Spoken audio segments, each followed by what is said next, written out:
ఈ exit polls మీద exit పోల్స్కున్న credibility ఎంత అంటే ఏం చెప్తారు? ఇప్పుడు భిన్నమైన రిపోర్ట్లు ఇవ్వడం అనేది సహజం కదా, భిన్నమైన రాజకీయ పరిస్థితులు ఉంటాయి. ఇప్పుడు ఆంధ్రప్రదేశ్లో వైఎస్ఆర్ కాంగ్రెస్ టీడీపీ ఉన్నప్పుడు ఆడ బీఆర్ఎస్ వస్తుందని చెప్పలేదు కదా రిపోర్టు. అందువల్ల రిపోర్టు భిన్నంగా ఇవ్వడం కాదు ఇష్యూ. ఇందులో ఎగ్జిట్ పోల్స్ పైన 2 క్వశ్చన్స్. మీకు రాష్ట్రం వేరు రాజకీయ పరిస్థితులు ఉన్నాయి కనుక రిపోర్టు భిన్నంగానే ఉంటుంది. ఇప్పుడు రిపోర్ట్ ఒకే రకంగా ఎలా ఉంటుంది చెప్పండి? ఒక కర్ణాటకలో కాంగ్రెస్ గెలవచ్చు, ఇంకో చోట గెలవకపోవచ్చు కదా. సో అందువల్ల రిపోర్ట్లు రాష్ట్రానికి భిన్నమైన రిపోర్ట్లు ఇవ్వడం కాదు. ఫండమెంటల్గా ఏంటంటే 2 క్వశ్చన్లు. ఒకటి, ఎగ్జిట్ పోల్స్ అనేక సంస్థలు చేస్తాయి. వాస్తవము రియాలిటీ ఒక్కటే అయినప్పుడు, ఇప్పుడు ఇది వాటర్ బాటిల్ అండి, ప్రొఫెసర్ నాగేశ్వర్ చూసినా ఇది వాటర్ బాటిల్ అనే కనబడాలి, రవిశంకర్ చేసినా వాటర్ బాటిల్ అనే కనబడాలి. మీకు బీర్ బాటిల్ లాగా నాకు వాటర్ బాటిల్ లాగా కనబడకూడదు కదా. సో ఎవరికైనా వాటర్ బాటిల్ లాగా కనబడాలి. సో దానికి నేనంటే బీర్ తాగను కనుక నాకు వాటర్ బాటిల్ లాగా కనబడుతుంది. మరి మీరు తాగుతారో లేదో నాకు తెలియదు. సో మీరు తాగే వారికి ఇది బీర్ బాటిల్ లాగా కనబడచ్చు, ఒక పాసిబిలిటీ ఉంది. సో అందువల్ల రియాలిటీ ఒక్కటే. ఇప్పుడు ఏ ఎగ్జిట్ పోల్ సంస్థ చేసినా అల్టిమేట్గా ప్రజల ఓటర్ నాడి, అంతే కదా రవిశంకర్ గారు. సో ఇప్పుడు ఆ ఓటర్ నాడి ఒకటే అయినప్పుడు భిన్నమైన సంస్థలు చూస్తే భిన్నంగా ఎందుకు కనబడతాయి? అందుకే నేను ఈ వాటర్ బాటిల్ ఉదాహరణ అయిపోయింది. అయితే ఈ వాటర్ బాటిల్ అంత ఫిజికల్ మ్యాటర్ కాదు ఆడ ఓటర్ నాడి అనేది. సో అక్కడ తేడా ఉంది. అందుకే భిన్నమైన సంస్థలు ఇంత పరస్పర విరుద్ధంగా కొద్దిగా పోనీ వాటర్ బాటిల్ ఏదో బాటిల్ లాగా కనబడుతుంది, వాటర్ ఉంది ఏదో నాకు తెలియదు అంటే ఒక అర్థం ఉన్నది. కానీ అసలు ఇది వాటర్ బాటిల్ కాదు, ఇది నాకు పెన్నులా కనబడుతుంది అన్న అనుకోండి, సంబంధం లేదు కదా. At least water bottle beer bottle కొంత పోలికుంది, ఏదో మొత్తం అయితే బాటిల్ లోపల ఏది ఉన్నదో కనవల్లే అంటే అర్థం ఉన్నది. కానీ ఎవరికి వాటర్ బాటిల్ లాగా ఇంకొకరికి పెన్నులాగా కనబడదు అనుకోండి. ఇప్పుడు మన ఎగ్జిట్ పోల్స్ ఆ రకంగా కనబడుతున్నాయి. కంప్లీట్ పరస్పర విరుద్ధం. ఒక పార్టీ గెలుస్తుందని ఒక ఎగ్జిట్ పోల్ అంటే, ఇంకో పార్టీ గెలుస్తుందని ఇంకో ఎగ్జిట్ పోల్ అంటుంది. అసలు హంగస్తారు మరో పోల్ అంటుంది. సో మీకు ఈ ఇంటర్వెల్ కూడా ఎక్కువ ఇస్తారు. 80 ± 20 అంటాడు వాడు. ఇప్పుడు ఉదాహరణకు మీకు ఆంధ్రప్రదేశ్ ఉంది, ఆంధ్రప్రదేశ్లో 170 సీట్లు, 88 వస్తే అధికారం. మీరు 90 ± 10 అన్నామనుకో, 85 ± 10 అన్నామనుకో ఉదాహరణకు, మీనింగ్లెస్ కదా.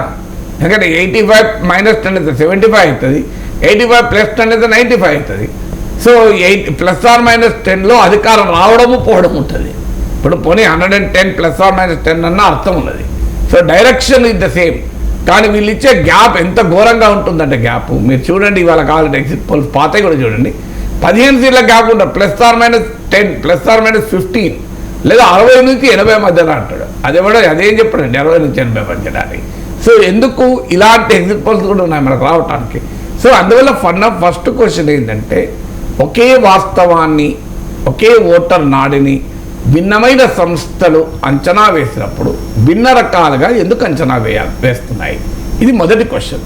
రెండవ క్వశ్చన్ ఏంటంటే, ఒక సంస్థ ఒక రాష్ట్రంలో చాలా అక్యురేట్గా ఓటర్ నాడిని పసిగడతాయి, అదే సంస్థ మరో రాష్ట్రంలో ఘోరంగా ఫెయిల్ అవుతుంది. మీకు లాస్ట్ అసెంబ్లీ ఎలక్షన్ ఇప్పుడు ఈ చర్చ నడిచింది. సి ఓటర్ సర్వే కర్ణాటకలో అక్యురేట్గా ప్రిడిక్ట్ చేసింది, అందువల్ల తెలంగాణలో కూడా కరెక్ట్ అవుతుంది అనేది కాంగ్రెస్ వాళ్ళ వాదన. బీఆర్ఎస్ వాళ్ళ వాదన ఏంటంటే 2018 ఎన్నికల్లో సి ఓటరు తెలంగాణలో బీఆర్ఎస్ ఓడిపోతుందని చెప్పింది. ఏమైంది అని తేవాలి అంటే, ఒకే సి ఓటరు ఒక సందర్భంలో కంప్లీట్ రైట్ అవుతుంది, ఒక సందర్భంలో కంప్లీట్ రాంగ్ అవుతుంది. సో మీకు కర్ణాటక ఎన్నికల్లో ఇండియా టుడే అద్భుతంగా అంచనా వేసింది, అదే ఇండియా టుడే మధ్యప్రదేశ్లో ఘోరంగా ఫెయిల్ అయింది మొన్న. సో అందువల్ల ఒకే సంస్థ ఒక రాష్ట్రంలో ఒకే టీం కదా చేసేది, ఒకటే టీం, ఎఫిషియన్సీలో తేడా లేదు. మరి ఒక స్టేట్లో అక్యురేట్గా ప్రిడిక్ట్ చేసి మరో స్టేట్లో ఘోరంగా ఎందుకు ఫెయిల్ అవుతుంది? ఇది 2 ప్రశ్నలు కీలకమైనవి. రిపోర్ట్లు ఎప్పుడు కూడా భిన్నంగానే ఉంటాయి, కానీ ఈ రకంగా ఎందుకు వస్తున్నాయంటే, what is exit poll? Exit poll అంటే ఒక మొత్తం ఇప్పుడు ఆంధ్రప్రదేశ్ తీసుకున్న మీరు ఈవినింగ్ శాంపుల్ చూస్తారు, ఓ 10,000 మందో 20,000 30,000 ఓటర్లను తీసుకొని మొత్తం ఆంధ్రప్రదేశ్కు సంబంధించినటువంటి రిజల్ట్ అంచనా వేస్తారు. ఈ 30,000 మంది 170 సీట్లకు చేస్తారా? చేయరు. దాని clustered random sampling, stratified random sampling అంటారు. సో మొదలు క్లస్టర్ ర్యాండమ్ శాంప్లింగ్ చేస్తారు. క్లస్టర్ ర్యాండమ్ శాంప్లింగ్ ఏంటంటే, 175 సీట్లలో మీరు ఒక 100 మందిని తీసుకున్న 17,500 అవుతారు. 200 మందిని తీసుకుంటే 35,000 ఇస్తారు. సో 200 మందిని ఒక అసెంబ్లీ సెగ్మెంట్ తీసుకొని ఎలా అంచనా వేయగలవు? 200 మందితోని మీకు ఒక 2 లక్షల ఓటర్లు ఉన్న ఒక నియోజకవర్గాల్లో ఒక 200 మందిని ఇంటర్వ్యూ చేసి మీరు కంక్లూజన్కి రాగలుగుతామా? ఇది ప్రాబబుల్. అందువల్ల ఏం చేస్తారంటే క్లస్టర్ ర్యాండమ్ శాంప్లింగ్ చేస్తారు. అంటే 3 క్లస్టర్స్గా ఇప్పుడు ఉదాహరణకు విడగొడతారు.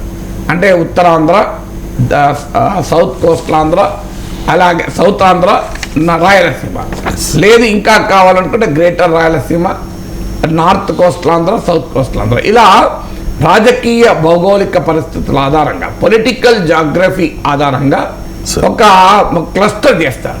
ఈచ్ క్లస్టర్ చేసి ఆ క్లస్టర్లో కొన్ని అసెంబ్లీ సెగ్మెంట్లు ఎంచుకుంటారు. మళ్ళీ ఆ అసెంబ్లీ సెగ్మెంట్లో మళ్ళీ స్ట్రేటిఫైడ్ ర్యాండమ్ శాంప్లింగ్ చేసి అర్బన్ ఒక స్టేటా, రూరల్ ఒక స్టేటాగా తీసుకొని ఆ ఉదాహరణకు ఆ స్టేటా నుంచి కొన్ని పోలింగ్ బూత్లు ఎంపిక చేస్తారు.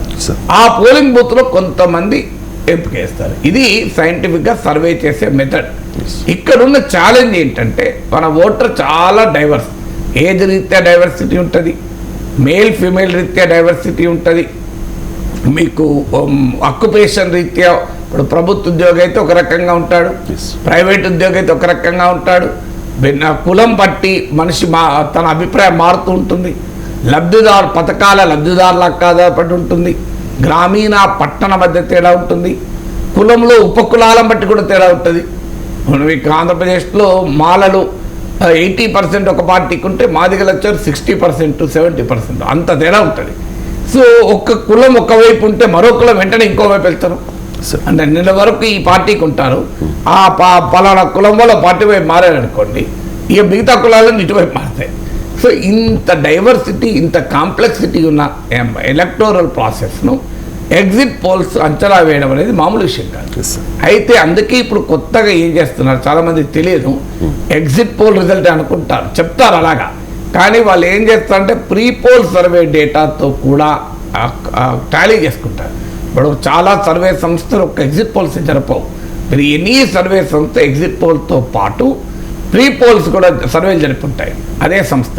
సో ఆ ప్రీ పోల్ సర్వే డేటాతో ఈ ఎగ్జిట్ పోల్ సర్వే డేటాను కొరిలేట్ చేసుకుంటాయి. నాకు తెలిసినంత వరకు అసలు ఎగ్జిట్ పోల్ జరపని సంస్థలు ఎక్కువ, పేరుకి వాళ్ళు ఎగ్జిట్ పోల్స్ అని చెప్తారు కానీ అసలు ఎగ్జిట్ పోల్ చేయలే.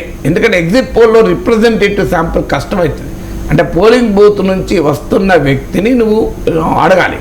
పోలింగ్ బూత్ నుంచి వస్తున్న వ్యక్తి ఏ కులం నీకు ఎలా తెలుసు, వాళ్ళు ట్రైబలా నాన్ ట్రైబల్ ఎలా తెలుసు, చదువుకున్నోడా కాదా నీకు ఎలా తెలుసు, మ్యాక్సిమం అయితే వయస్సు, జెండర్, ఈ రెండు తప్ప ఏమి గుర్తుపట్టలేవు కదా. సో అందువల్ల ఎగ్జిట్ పోల్స్ అనేది రిప్రజెంటేటివ్గా ఉండడం కష్టం. నీకు మిగతా ప్రీ పోల్ పోస్ట్ పోల్లోనేమో రిప్రజెంటేటివ్గా ఉండే స్కోప్ ఉంటుంది. ఎందుకంటే నువ్వు ఎంచుకుంటావు, ఇప్పుడు నాకు పలానా యానాది కులం వాళ్ళు ఈ నియోజకవర్గంలో ఎక్కువ మంది ఉన్నారు కనుక నా శాంపుల్లో కూడా యానాదులు ఇంతమంది ఉండాలి అని ఎంచుకొని ప్రత్యేకంగా యానాదులు నివాస ప్రాంతంకి వెళ్ళి అక్కడ నుంచి తీసుకుంటాం. ఇది ప్రీ పోల్ సర్వేలో సాధ్యం, పోస్ట్ పోల్ సర్వేలో సాధ్యం. కానీ ఇక ఎగ్జిట్ పోల్ అదంత ఈజీ కాదు. అఫ్కోర్స్ యానాదుల్లో ప్రాంతంలో ఒక పోలింగ్ బూత్ తీసుకోవచ్చు, కానీ very very difficult to be A representative sample. సర్వేలో శాంప్లింగ్లో ఉన్న ఒక మౌలిక సూత్రం ఏంటంటే రిప్రజెంటేటివ్గా ఉండాలి. అంటే నువ్వు ఒక 100 మందిని తీసుకొని 1,00,000 మంది గురించి అంచనా వేయాలంటే ఆ 1,00,000 మందికి ఈ 100 రిప్రజెంటేటివ్గా ఉండాలి. సో అందువల్ల ఏం చేస్తారంటే ఇప్పుడు ప్రీ పోల్ సర్వే డేటాను కూడా పెట్టుకుంటారు. చాలా సంస్థలు నాకున్న సమాచారం ప్రకారం ఎగ్జిట్ పోల్ చేయలే, అవి కేవలం ఎగ్జిట్ పోల్స్ అని చెప్తున్నారు. వాళ్ళు పోస్ట్ పోల్ సర్వే చేశారు, అంటే తెల్లారెళ్ళి 2 రోజుల తర్వాత వెళ్ళి ఎవరికి ఓటేసారని అడిగారు. సో ఈ ఎగ్జిట్ పోల్ ఒకవేళ వాళ్ళు ఎగ్జిట్ పోల్ ఒకవేళ చేసినా కొంత శాంపుల్గా చేసి pre poll data, exit poll data, post poll data ఈ మూడింటిని కూడా క్రోడీకరించుకొని వాళ్ళు అంచనా కూడా వస్తున్నారు. ఇవన్నీ మనకు చెప్పకుండా ఎగ్జిట్ పోల్స్ అని చెప్తారు ప్యూర్లీ, ఎందుకంటే అది క్యూరియాసిటీ కొరకు. కానీ చాలా సంస్థలు pre poll, exit poll, post poll ఈ మూడింటిని లెక్కేసుకొని వాళ్ళకు అంచనాకు వస్తారు, ఇంకో పలానా సీట్లో పలానా పార్టీ గెలిచే అవకాశం ఉంది అని. అందువల్ల ఈ pre poll, exit poll, post poll 3 చేసిన వారు కొంత అక్యురేట్గా ఉండే అవకాశం ఉంటుంది. ఈ మూడింటిని చేసి లోకల్ పొలిటికల్ ఇంటెలిజెన్స్ కూడా ఉంటుంది. సర్వేలే కాదు, ఇప్పుడు లోకల్ పొలిటికల్ ఇంటెలిజెన్స్, ఇప్పుడు నేను ఏ సర్వే చేయకుండా తెలంగాణ ఎన్నికలు కరెక్ట్గా చెప్పలేదా, ఏ సర్వే చేయకుండా మునుగోలు 10,000 మేట వస్తే టీఆర్ఎస్కి చెప్పాను కదా. సర్వేలే చేయాల్సిన అవసరం లేదు, లోకల్ పొలిటికల్ ఇంటెలిజెన్స్తో కూడా చెప్పచ్చు. సో ఇవన్నీ క్రోడీకరించుకొని ఒక అంచనాకు వస్తే అది కరెక్ట్ అవుతుంది. అది కూడా కరెక్ట్ కావాలని ఏం లేదు. ఎందుకు లేదు అంటే ఎన్నికలకు ట్రెండ్ క్లియర్గా ఉన్నప్పుడు మనకు అది అర్థమవుతుంది. ట్రెండ్ క్లియర్గా లేదనుకోండి మనకు అర్థం కాదు. ఎప్పుడు కూడా మీకు ఉదాహరణకు ఉదయాన్నే లేస్తే మంచు పడి ఉంటుంది, మంచు పొగ కప్పుకొని ఉండదు అనుకోండి, మీకు ఎదురుకున్న కారు కూడా అర్థం కాదు. అదే నీకు ఏది లేదనుకోండి, 1 కిలోమీటర్ దూరాన్ని ఉన్నది కూడా హాఫ్ కిలోమీటర్ దూరం నుంచి వచ్చే వెహికల్ గుర్తుపట్టగలవు. అందువల్ల ఆంధ్రప్రదేశ్ లాంటి స్టేట్లో ఉన్న కాంప్లెక్స్ పొలిటికల్ పిక్చరు, ఆ కాంప్లెక్స్ పొలిటికల్ పిక్చర్ ఇంకా కష్టం. తర్వాత కొంతమంది ఓటర్లు చెప్తారు, కొంతమంది ఓటర్లు చెప్పరు. ఇప్పుడు ఉదాహరణకు ఒక రాజకీయ పార్టీకి అనుకూలంగా ఉండే ఓటర్లు ఓకల్గా ఉండొచ్చు, ఇంకో రాజకీయ పార్టీకి అనుకూలంగా ఉండే ఓటర్లు ఓకల్గా ఉండకపోవచ్చు. మీకు మాయావతిది ఎగ్జాంపుల్, ఉత్తరప్రదేశ్లో మాయావతి గెలిచి చీఫ్ మినిస్టర్ అయినప్పుడు ఒక్క సంస్థ కూడా నాకు గుర్తున్నంత వరకు ఎవరు చెప్పలేదు మాయావతికి సొంతగా మెజారిటీ రాబోతుంది అని. ఏ సర్వే సంస్థ చెప్పలేదు. కారణం ఏదైనా మాయావతికి ఓటు వేసే వాళ్ళు దళిత్ ఓటర్సు, అణగారిన వర్గాల ఓటర్లు, పెత్తందారుల ఆధిపత్యానికి గురవుతున్నటువంటి యూపీ సమాజము. సో వాళ్ళు ధైర్యంగా సర్వే సంస్థలకు వచ్చి మేము వేస్తామని చెప్పలేదు కానీ వాళ్ళు పోలింగ్ బూత్లో పోయి ఓటేశారు, ఎవరు తెలిస్తే ఓటేసినట్టు.